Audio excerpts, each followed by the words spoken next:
And the class is being recorded, so if anyone wants to make a statement or something that should not be on record, let me know and I'll turn it off.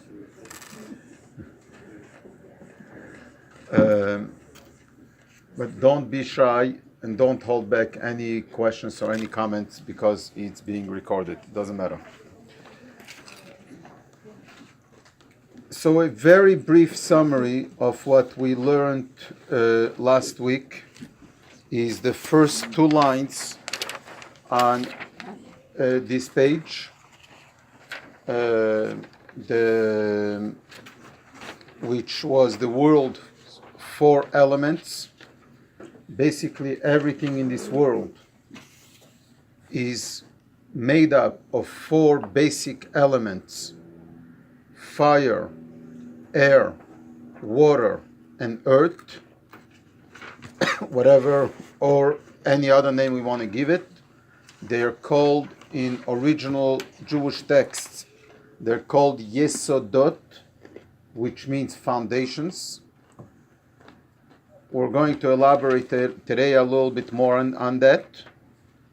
And the other topic that we discussed last week was the 3 names for the other side, for what is not holy, for the side that is considered evil. And the one name is Klipa, which means a shell. It's the outer shell. Second name, Klipat Noga, the clear shell. And the third name, Sitra Achara, the other side. And to be very, very brief, as we don't want to take the time in today's class to go over it, but it will be this to understand these 3 terminologies that will come up many times in this class, during these classes. It's one of the foundations of Tanya and Hasidic philosophy as a whole.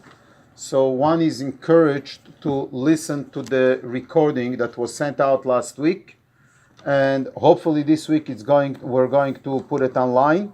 Simon was away for 2 weeks. He had a baby girl, Mazel Tov. So we did it in the way that we were able to manage without him. But he's probably going to put it on the web, so one will be able to access it at any time on the web as well. But I would encourage to take the hour and listen to the class. And a good time when to listen to a class is when one is taking a walk, which then it's healthy physically, as well as exercising the mind. And listening to a Torah class during that time is also exercising our spiritual well-being. So it's a good thing to do, because we will understand it much better. But basically what we came to the conclusion last week is that there is basically 2 sides in this world. There is the one side that is holy, and there is the other side that is unholy, and there is nothing in between. I remember as a child hearing from my father of blessed memory, where does the sky begin? Where does heavens begin? Where is the start of heavens? Where does it start? And he said where it starts is whenever you look up. When you look down, it's earth. When you look up, it's heavens. So for someone that is tall, heavens are higher. For someone that is short, heavens are lower. But basically, that's where there is no gray area. It's either this side of the paper or this side of the paper. There cannot be anything in between. So either it's on the holy side, which is the godly side, or it's on the unholy side, ungodly side. As a result, now within the unholy and the ungodly, between the unholy and the ungodly, there is different levels. There is evil, murdering, lying, and all these and all things that are a definite no, totally not kosher, not allowed. This is totally unholy. That's evil of evil. Then within the other side, there is what we call evil, but in reality, it's not evil. It's human. It's a good thing. But I'm doing it not because of God. I'm doing it because I feel like it. I feel like being charitable. I feel like giving tzedakah. I feel like doing a favor to someone else. If I feel like it from my human nature, it's evil. Sorry, but that's exactly what we're learning. It is not holy. Not holy is evil. It's a good thing. Don't get me wrong. Let's be charitable. And if one... We borrow the word evil. We borrow the real meaning of it, that it is evil, because it's not godly. So evil in the sense of non-holy. Exactly. Evil in the sense of unholy. I apologize, but to disagree, but it's not that we borrow the name evil. It's the world borrows the name evil for whatever we call evil, for whatever is not good. The reality is evil is not godly. But I know it's an extreme approach, but let's remember that.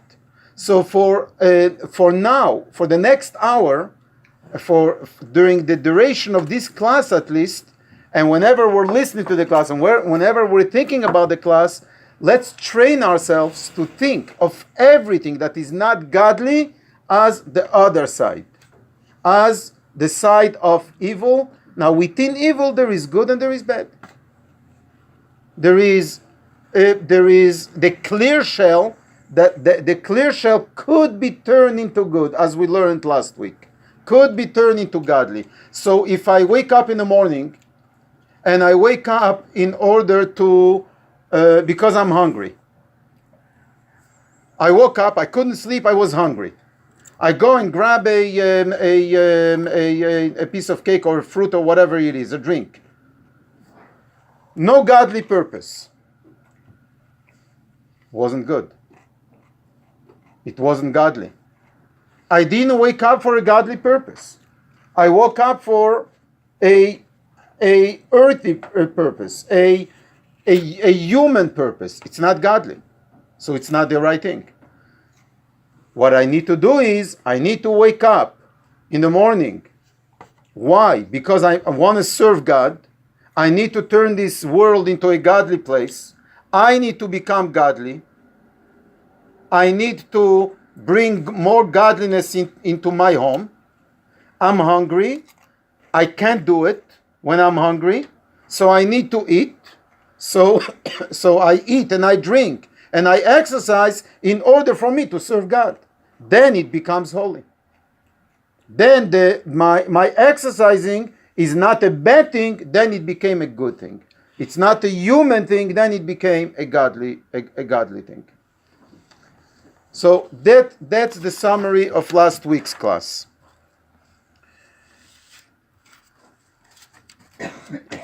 Going back to the 4 elements. So we learned that everything has 4 elements.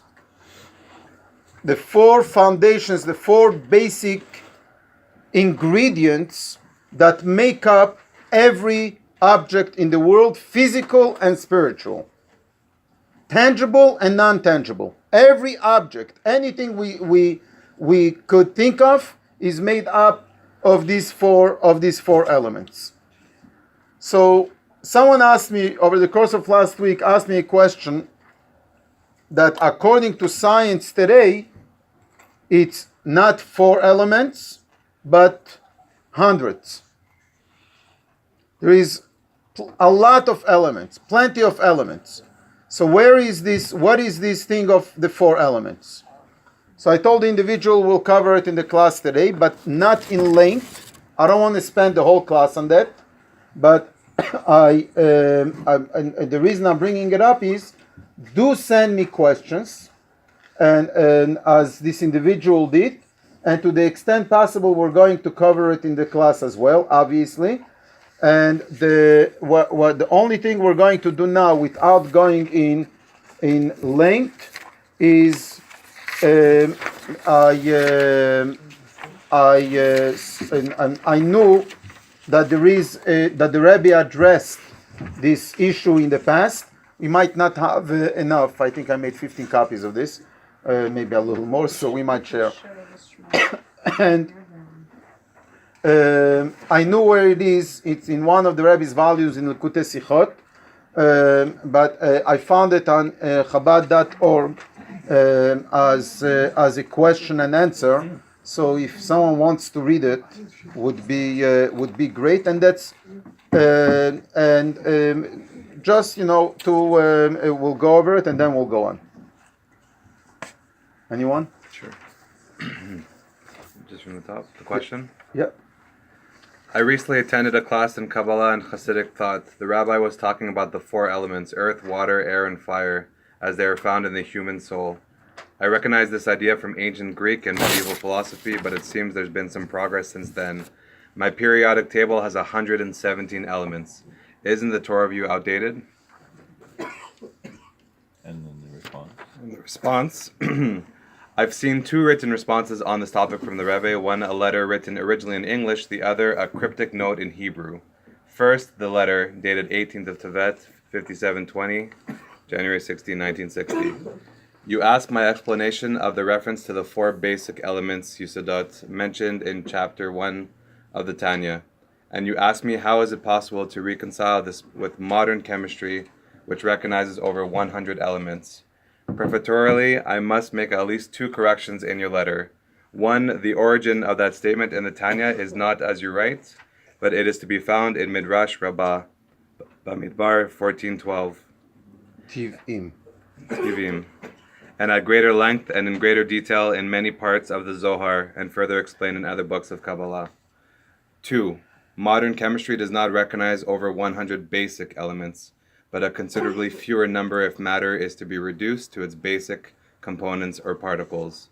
For the so-called elements are themselves made up of atoms, which are the smallest particles into which an element can be divided, and yet retain its properties and characteristics. But the atoms themselves are further made up of smaller particles, such as electrons, protons, neutrons, etc.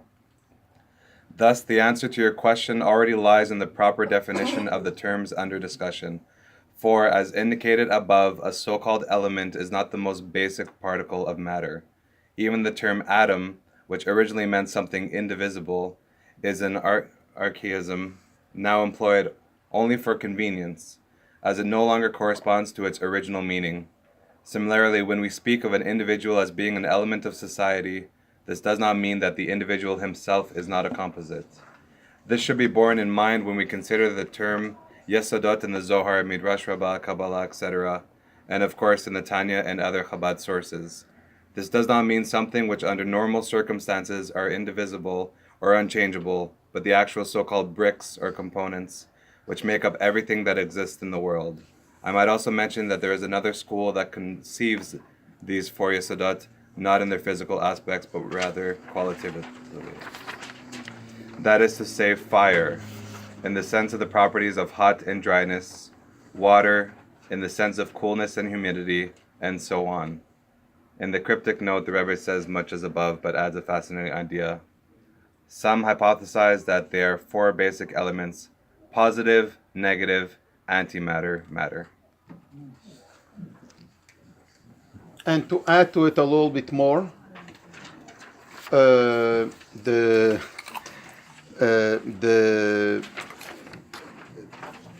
I'm in the middle of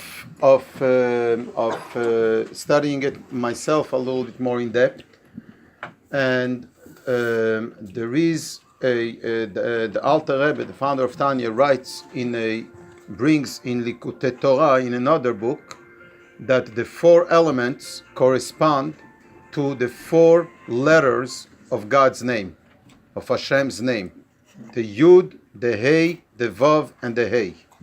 So the Yud is the fire, the Hey is Ruach, is the element of air, the Vav is the element of Mayim, of water, and the last Hey is the element of Afar, of dust. So it's a very large topic about the four elements and how how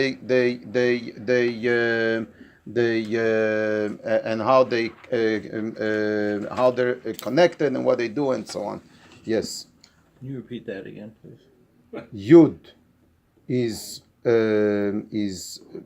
fire. Hey, second Hey is air. The Vav is water, and the last Hey is Afar, is dust, earth. What's the connection? Or we don't get into that now. If I may say, last week I mentioned the word that we're talking about metaphors many times, and you mentioned that you disagree with me, but let me reintroduce the suggestion. It's rather dangerous to try to bring science into discussion of, if you will, halakha or purpose, because science serves a different purpose altogether, and it looks at a different set of prisms altogether. Science does not ask the question why, it asks the question what is. How? As a mechanical part is a how. And they're not interested as to is there any kind of spiritual intervention in the acceleration of matter. That's completely secondary. The second thing is science tries to create a vocabulary that suits science and suits the answering of the scientific question, not of the religious questions, the spiritual questions, and all that. Flip the page to the other side. What we're doing here is I'm not trying to answer scientific questions. We're trying to deal with emotional questions, human questions, godly questions, and so on. And if we bring the two, there will always be, from you, that the word sparks. Not because they're in contradiction with each other, but because they answer different questions and they use different dictionaries. And we who go to high school and learn those things, if you're not aware of the dictionary, you use the wrong word. So my suggestion is, with all of the scientists among us, and I know a few, put the science aside for a second, because don't bring it to the discussion here, because it just tends to derail the discussion and defocus us from the subject, the spiritual question. And then when you do science, you'll discover that if you ask the question why, the science becomes very clear that it's not answering that question. So since you're saying that last week I disagreed with you, so I will not have the chutzpah to disagree with you again. So I will, at least not this week. We'll leave it for next week. So to a certain extent, I agree with you. At the same time, the reason I brought this, because the question was asked of me last week, was in order to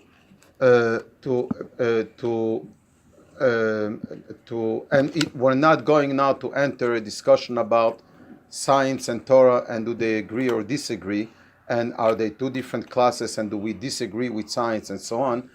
That's not where it's going. But the reason I brought this is, number one, to encourage people to ask questions, and there are and questions are being dealt with.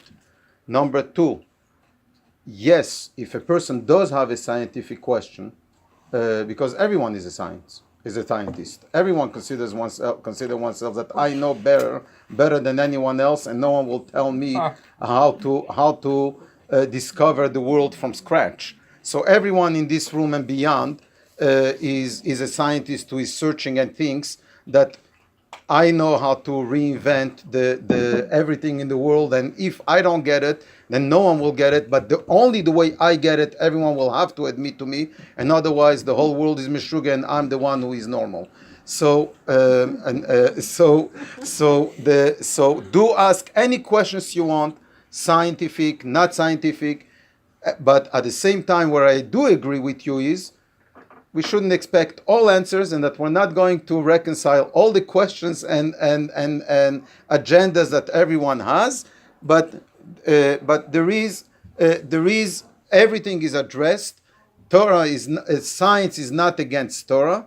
The world of science might have an agenda against Torah, and as a result, they're building mountains on that. But it's not science. Science is part of Torah, and science is part of the creation of God, and could be part of this godly side, or could be part of the evil and the other side.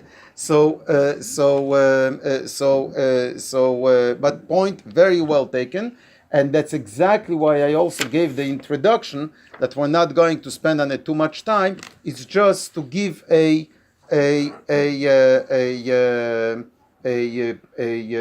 little preview, or what there is a question, it's being addressed, and it could be dealt with, but we're not going to take the time now to elaborate on it.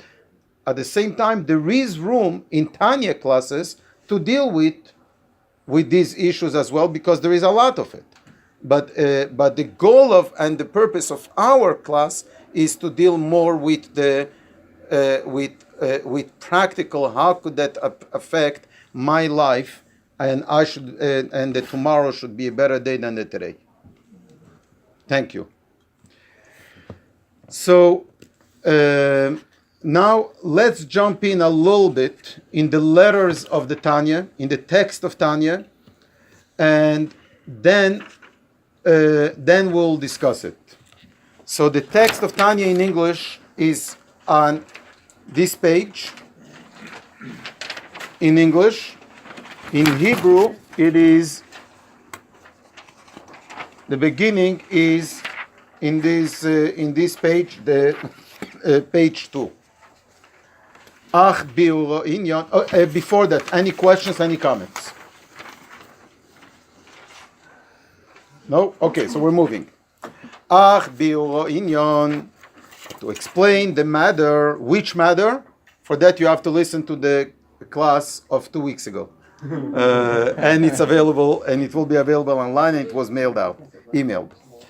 Al-pi ma shekosav orachav zal, according to what Reb Chaim Vital, who was one of the students, of the famous students of the Arizal, Rabbi Yitzchak Luria, who was a famous Kabbalist in the city of Tzfat in Israel, just over 600 years ago, approximately 600 years ago. So Reb Chaim Vital writes in his work Sha'ar HaKedusha, the book that is called The Gate of Holiness. And it's also, this concept is also brought in Eitz Chaim, another famous book of Kabbalah, of mysticism, the Tree of Life. Sha'am Nun Perek Beis, Gate 50, Chapter 2.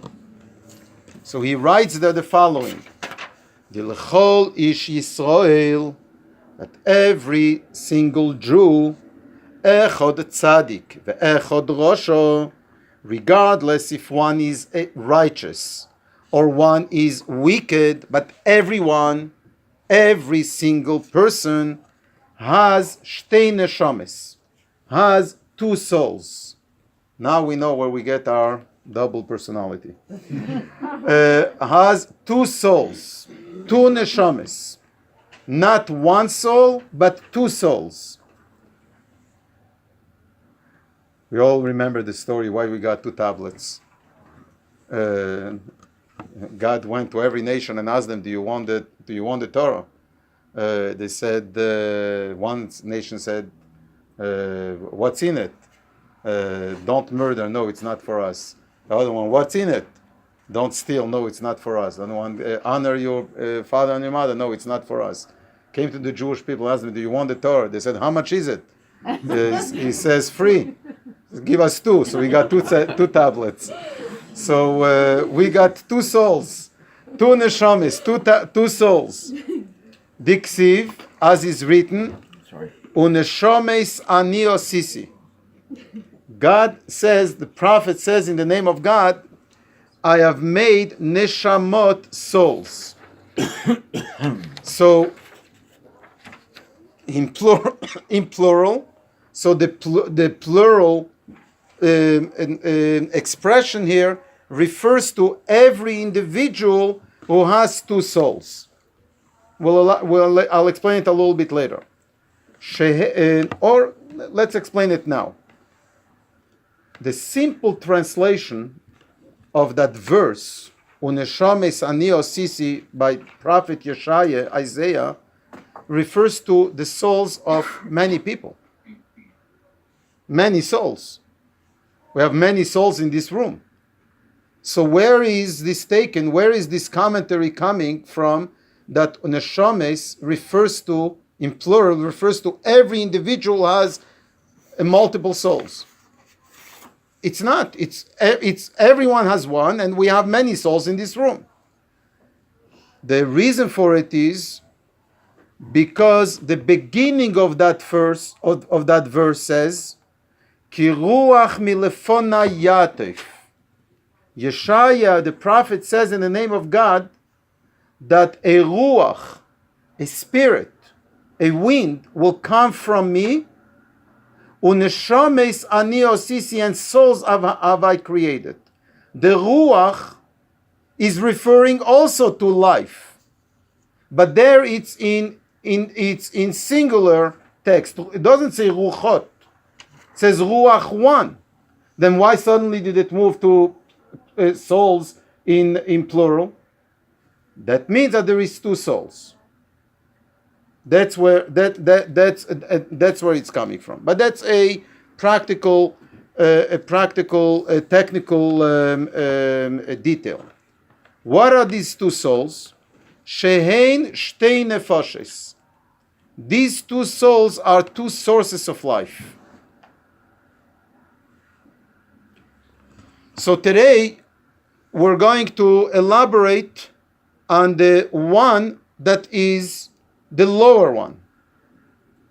The Alter Rebbe is starting on the soul that is on the side of the klipa, of the shell, and sitra achara, and the other side, the evil one, the bad one.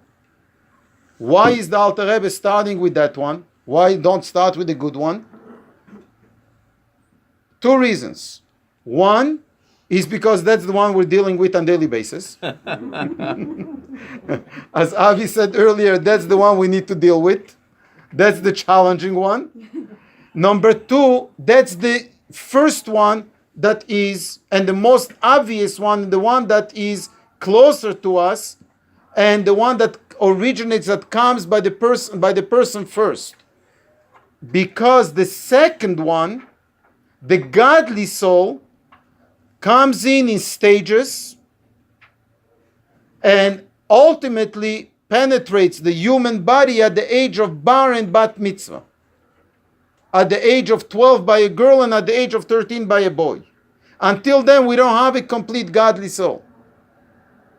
So the godly soul is not there at birth right away, partially. But first thing is the animal soul. How do we know? No one has ever seen a child, a baby coming out from the womb of the mother and asking for a book of Tanya. It didn't happen yet. And if you would give a book of Tanya to or a book of Chumash or whatever it is to a baby, they wouldn't know what to do with it. But the minute you give food to the baby knows right away what to do. I never taught my children how to do it, but right away they know how to eat. Right away they know how to do it. Why? Because that's the first nefesh. That's the first soul that is there. That is the human soul. The human soul that is mitzad haklipa v'sitra achere. that comes from the side of the shell and the other side. The soul needs a place where to be, because everything God created in this world needs a light and a vessel.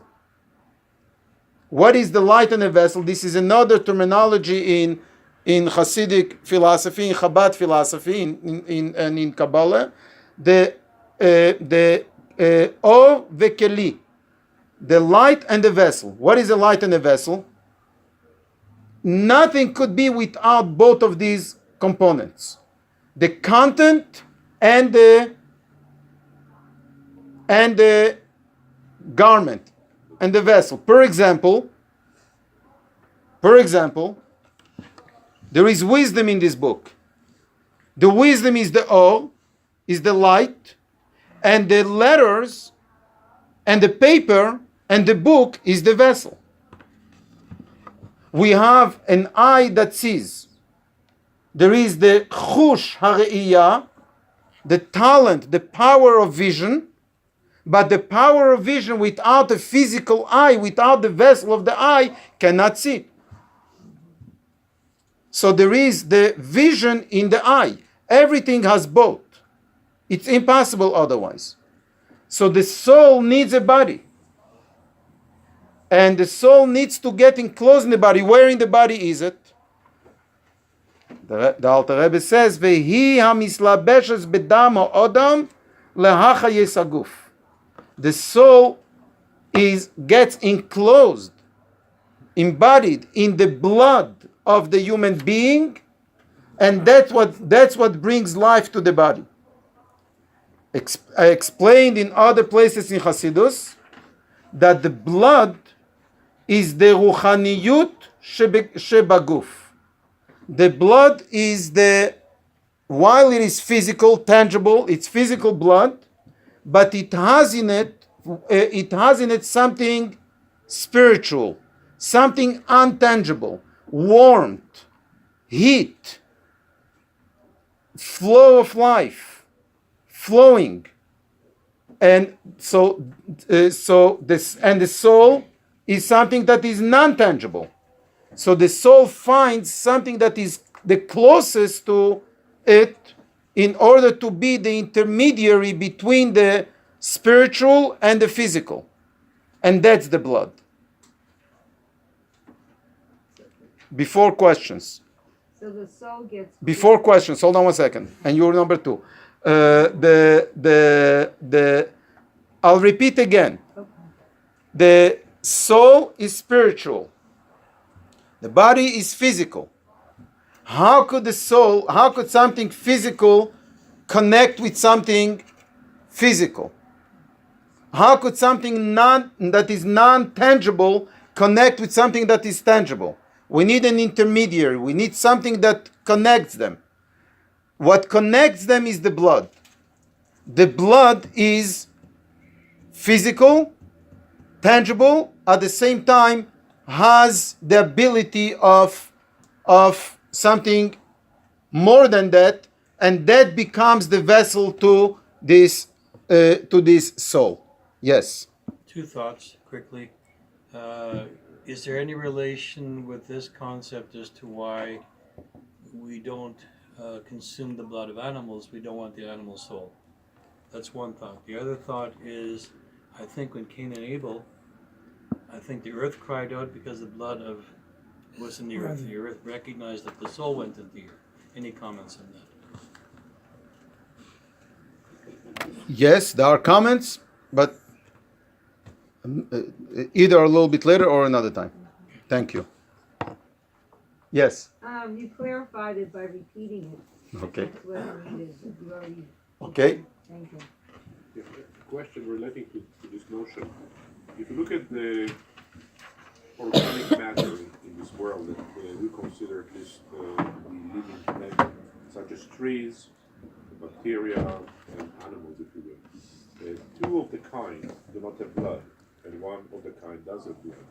According to this philosophy, does it mean basically that trees and other so-called living organisms do not have a soul compared to those that have blood in them? have the animal soul at least. A wise man said a few minutes ago that we shouldn't mix science and what we're learning here. Talking about science. Talking about soul. Because of His that- other soul was saying that. because of I the- know. How we take it? It has a soul, but a different kind of soul. So this does not preclude, let's say, trees having a soul. No. Obviously, we borrow the name soul for trees as well, and we use the same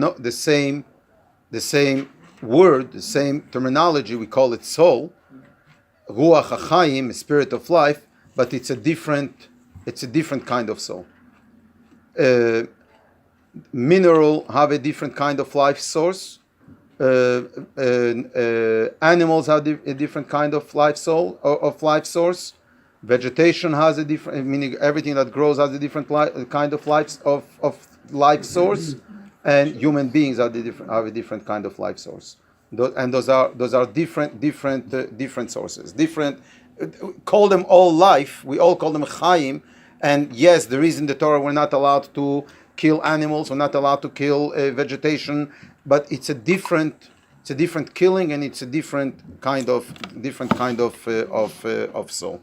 Exactly, I don't have on display the souls to be able to show you with my hands which is a human soul and which is this. I don't have it. Bring it next week. Yes. And as written in the Torah, ki nefesh haboso badomhi, that the life of the flesh, the nefesh, the soul of the flesh, is in the blood. And that's why the Torah says we're not allowed to kill human beings, to murder human beings, and we're not allowed to consume human blood.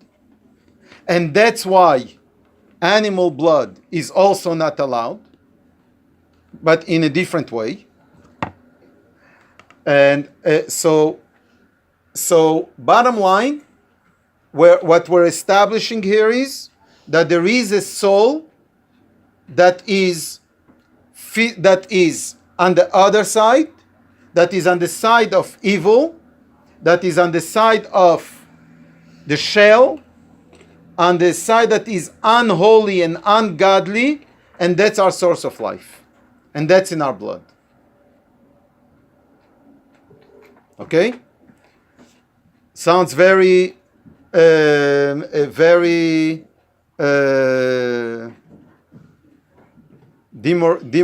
the word? Demoralizing. You know that we're born evil, but please hold on, and it's not so bad. It's still, we're still in a good world. But before we bring out the good, let's move a little bit and dig a little bit deeper how bad things are. Umimeno bois kol amides rois.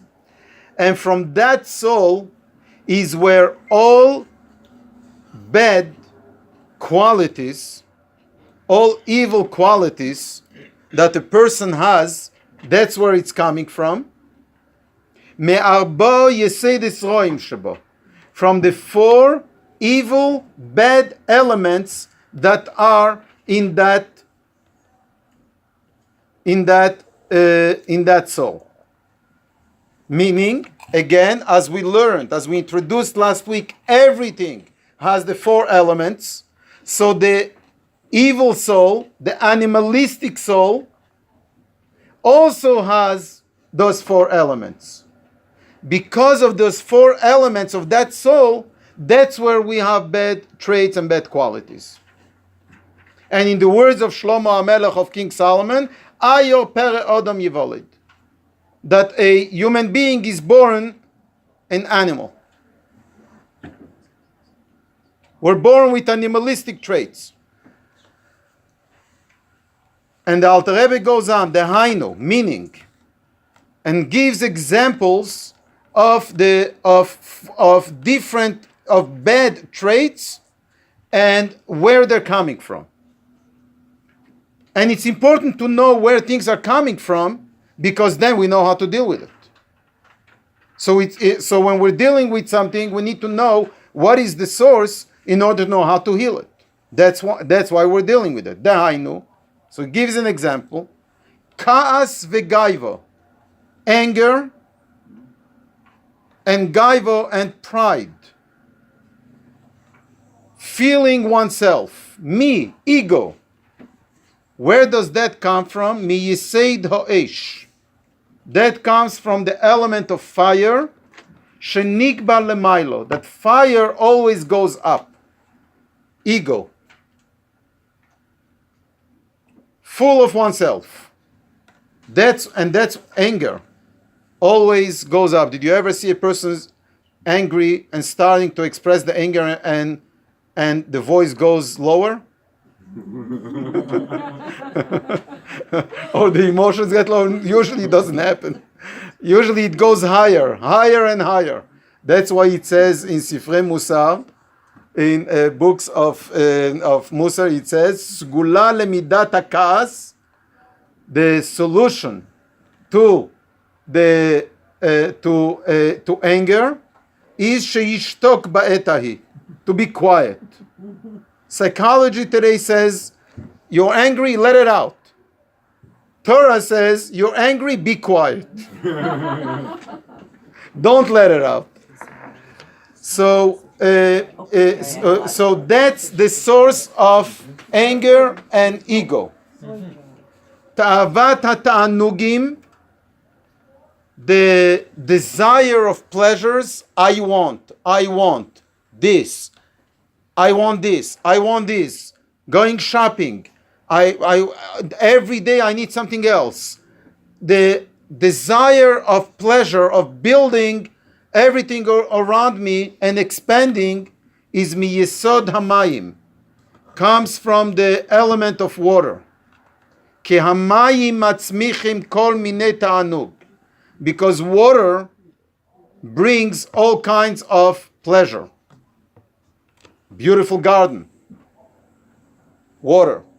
It's in the simple way. So pleasure comes from the element of water that is in the soul. Veholelut. Holelut. Frivolity. Frivolity. Does anyone know what frivolity means? Frivolity. What?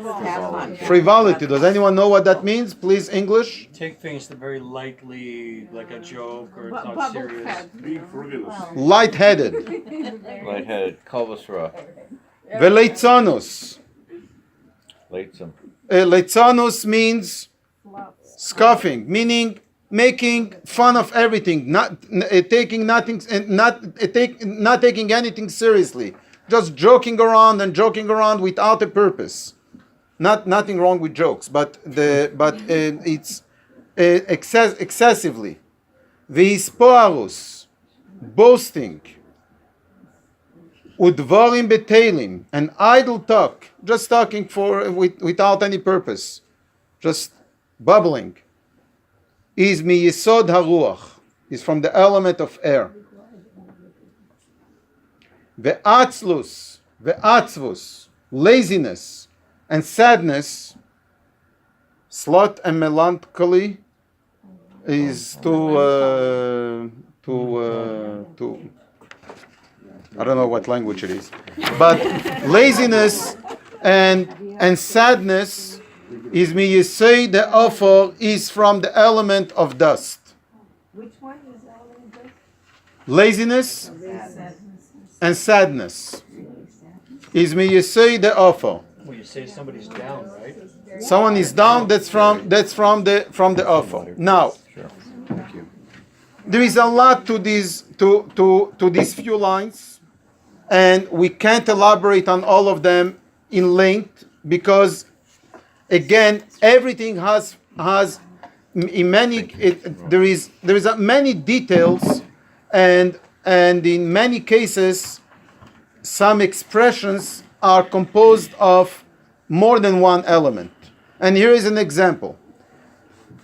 The Alter Rebbe gives an examples of hisparus, talking about oneself. Hitparut, litpaer, the boasting about oneself. What the Alter Rebbe says is from the element of air. Why is it the element of air? Why is it not from the element of fire? That is ego. Doesn't its parut, boasting is not related to ego? So commentaries on the Tanya are saying the following, that there is a difference. The first one that the Alter Rebbe is saying, ego, is of real things. You are smart. You are charitable. I am the best person in the world. So it's not air, it's real. It's a real fire. But I am expanding like fire, which that's why that's fire. Hitparut, boasting, is boasting when I don't have anything. I'm full of myself and I don't have anything to offer. I think I'm the wisest person on earth and I'm not. It's full of air, full of hot air.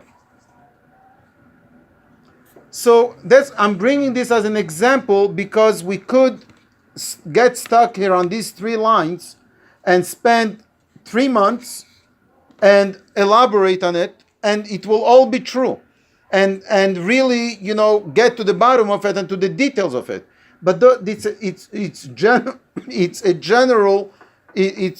very general here in where things are coming from.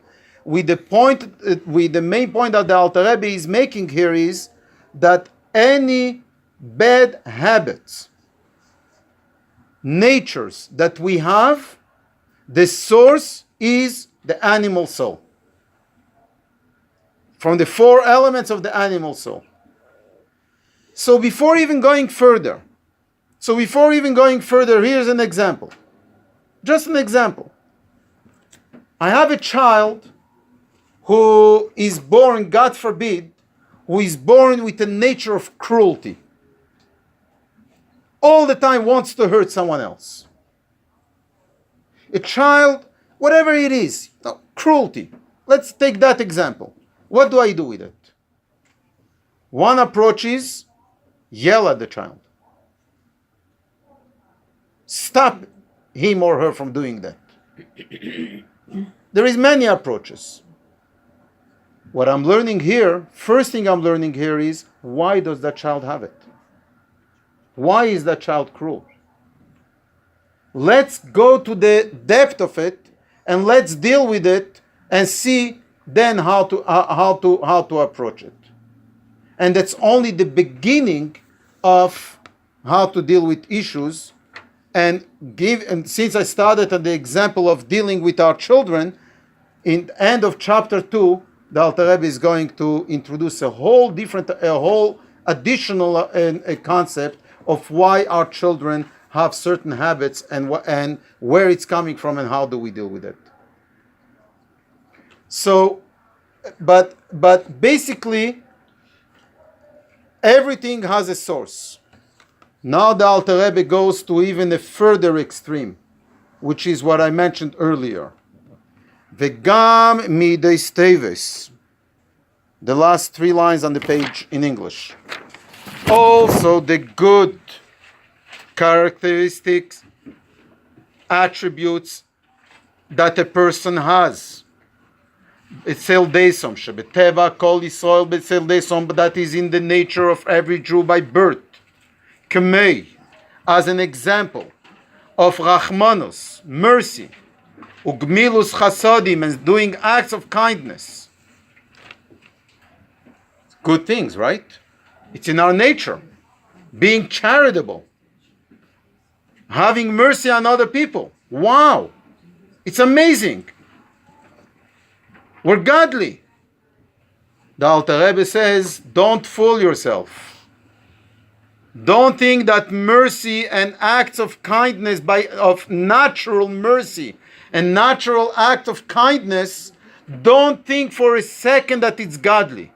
The Alter Rebbe says right away in chapter 1, as we're starting to perform surgery on ourselves because we want to become godly, the Alter Rebbe says you need to know the truth of where things are, and you should know that these qualities of mercy and acts of kindness, bois mimeno. This also comes from this animal soul. that is the klipa, that is the shell, and the sitro achra and the other side. It's not godly. Why? The Alter Rebbe continues, כי בישראל נפש זו די קליפו היא מקליפס נגע שיש בו גם כן טב. The Alter Rebbe says, addresses our problem, but what are you saying? What do you mean it's not godly? What do you mean it's coming from the animal soul? How could you say such a thing? The Alter Rebbe says, calm down. The Alter Rebbe says, it's from the clear shell. I can't get you anything better. But it's from the clear shell. In other words, you could take that nature of mercy and acts of kindness that is in your nature, in your animalistic nature, and turn it into godly. But until you did not turn it into a mitzvah, into godly, as long as it remains human, then you are a human being that is driven by an animal soul, that is driven to do good things, not godly. It's still on the other side. There are animals that are very kind animals. There are animals that are wild animals and very evil. But they are very kind animals. But they're not godly. They don't have a mitzvah. They're not holy. And of course, the question that comes to everyone's mind, everything is godly. Everything is from God. Of course, everything is from God. Even evil is godly. But it's not godly on the surface. An animal that is very merciful, an animal that gives a very good education to its children, is not doing a mitzvah, is not holy. It's a good animal. So also with human beings. As long as we're doing things because it's human to do, the Alter Rebbe says it's not from the godly side. It's still from the animal side. Within the animal side, there is bad and there is evil. There is bad and there is worse. There is what is totally not acceptable and there is what is good, and you need to turn it into godly.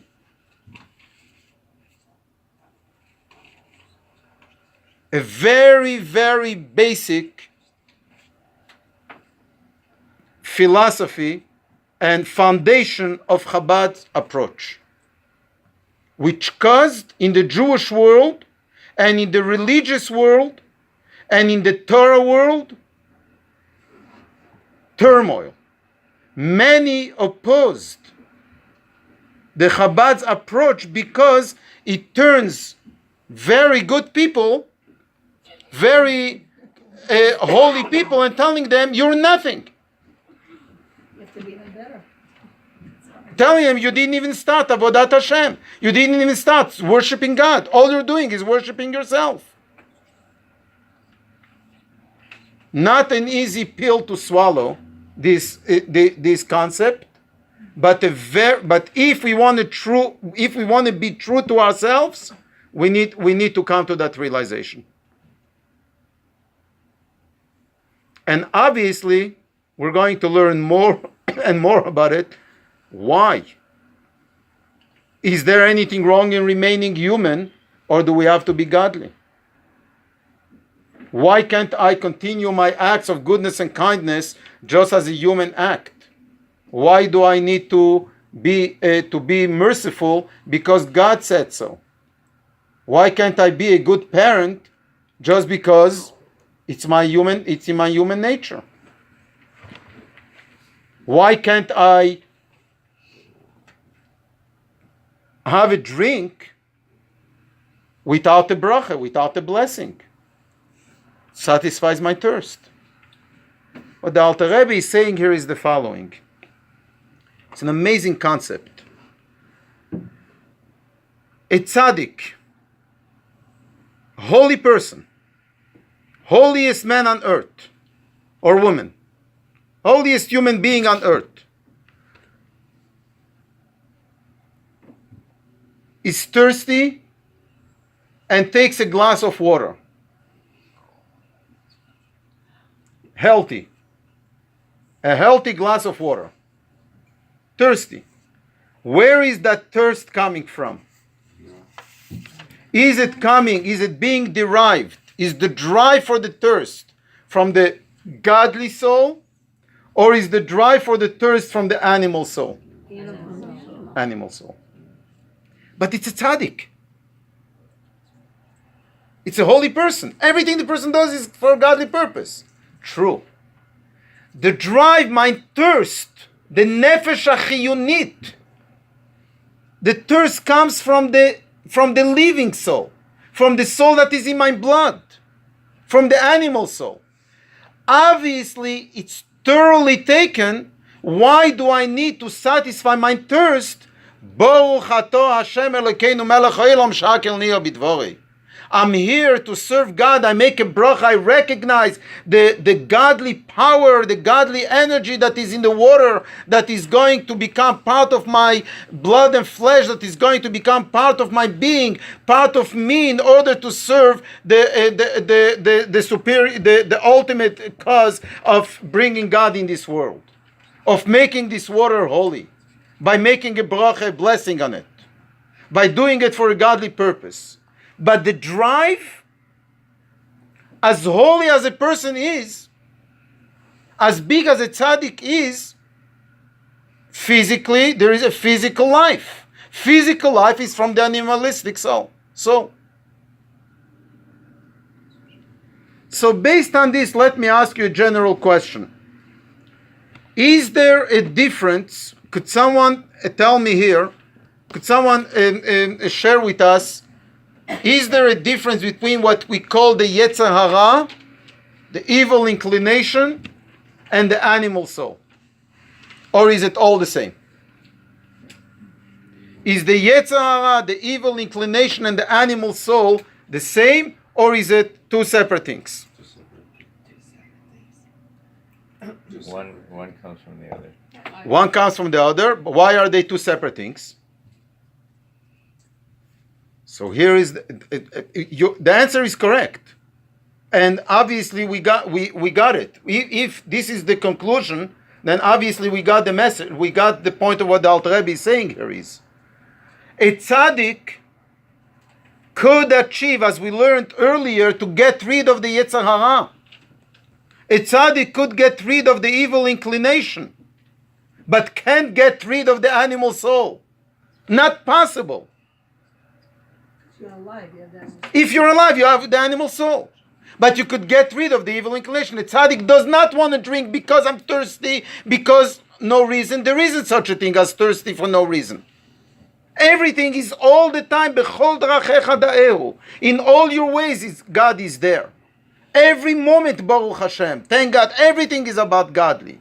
A tzaddik drinks a glass of water. He doesn't look at the water in a physical way, the way we look at it. Oh, I'll satisfy my thirst and then I'll decide. Yeah, now I could think. Now I know I'll do a mitzvah. A tzaddik, the whole drink, everything is godly. The evil inclination is not there, but the animal soul is there. In other words, where this is heading to explain to us is the following, and we'll elaborate on it another time. Our purpose in life is not to change our bad attributes. Major philosophy in Chabad, teaching in Chabad philosophy. The Tzemach Tzedek elaborates on it a lot. The third Lubavitcher Rebbe. That our purpose in life is not to change, not merely to change our bad habits. Our purpose in life is to change our good habits from being human to being godly. Yes. So in case of the water, if you just take the water, if you take the water and you thank God for the water, then you're making it godly. Good step. Step in the right direction. Definitely. That's why Judaism is about, the Torah is about we're not allowed to. Torah says, according to halacha, it's not Hasidut, it's not anything, it's simple law. The code of Jewish law says that if one takes a drink of water and does not say a blessing, it's stealing. That's how it's referred to. The Jewish law says it's stealing. Why is it stealing? Because I'm stealing from, basically it belongs to the holy side, and I left it in the unholy side because I didn't say a blessing. I didn't recognize God there. So it's evil. Stealing is evil. Does it matter if you thank God before taking the water, or can you thank God after you sip the water? Both. And during. You see, at least we should thank Judaism that we have a bracha before and after, and we don't have a bracha in the middle. Imagine I will have to say bracha every time I take a sip. And while taking the sip... Yes.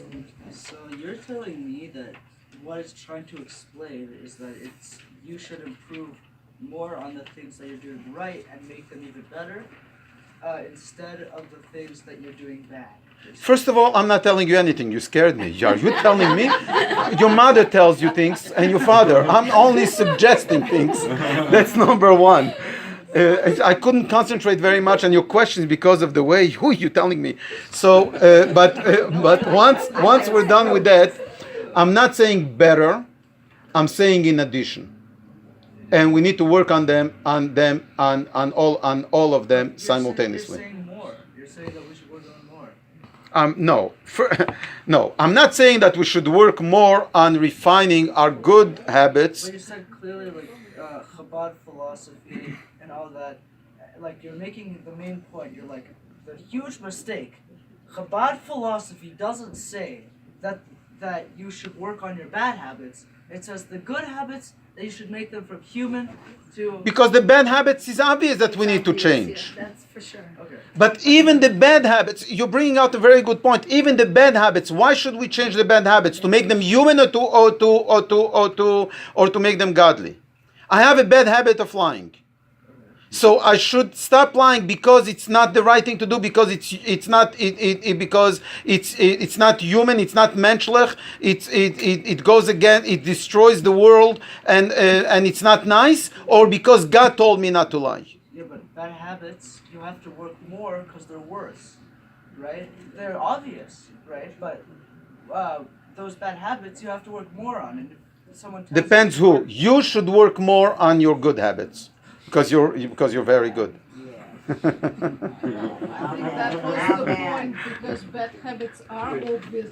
Everybody agrees you have to work on them. I think the point of people already could be self-satisfied that, this is the good habits, I don't need to work on them. No, very good. do I have to listen to her now? Yes. Always. Not now, always. The question is why. The question is why. Because you have no choice, or because it's the menschlich thing to do because you have a home at her home, or is it because Hashem said so? One more comment, and then I'll conclude with one comment, and then we'll of two, and then we'll continue next week. Yeah, What? Discussing Oh, you also have one? Okay. discussing Klipat Noga, it reads here, it says, Kibe Israel Nefesh Zo. Yeah.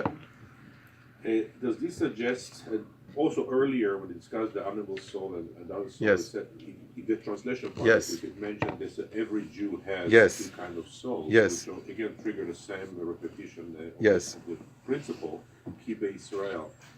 Does Yes. it suggest, does you use the word Israel as a generalization, or does you use Israel meaning Israel, meaning that if you are not Israel, somehow you are not sharing in those traits, the soul traits. So, and to be left for another class. Very good question.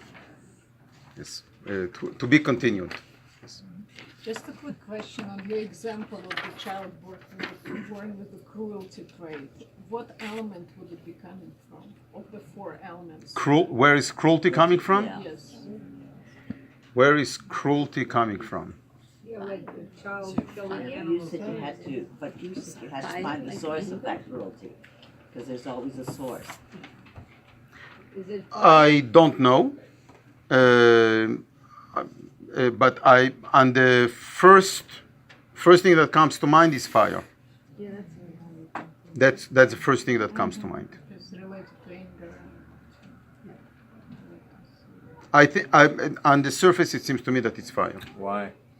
Because fire destroys. Fire is it's anger, itself, it's selfishness, cruelty. It's It shows on the that It shows on the chart for the animals of anger and pride. yeah. Yeah, Yeah, but the question was cruelty. about the child. So to conclude is the following. Next class, we're going to go over the chart and summarize. But to summarize, obviously, whenever and I emphasized it in the previous class as well. Whenever we're speaking here about good and evil, please let's understand that we're not saying that people that are doing good in this world are evil. It's obviously not what this is saying. It's bringing us to a different level of understanding. Basically what we're saying here is humanity is evil. God forbid. Humanity is not evil, but humanity is evil because it's not godly. So it's at a different. It's taking us to a different realm, to a different way of understanding what is in the world. And let's continue and elaborate on and expand our good qualities, our good human qualities that we have, and let's get rid of real evil that is totally not acceptable, and at the same time work on the good ones. At the same time, Rabbi, you are saying humanity has a potential to bring. Yes. If I may ask that the mitzvah that we learn all today should be a refuah shlema for my brother. Amen. Amen. Thank you so much. Thank you so much. And talking about this, the what it says there, the dedication is the papers from last week, which will continue next week. Anyone who wants to dedicate a class, please let us know. Thank you so much. Close that off. I have a question.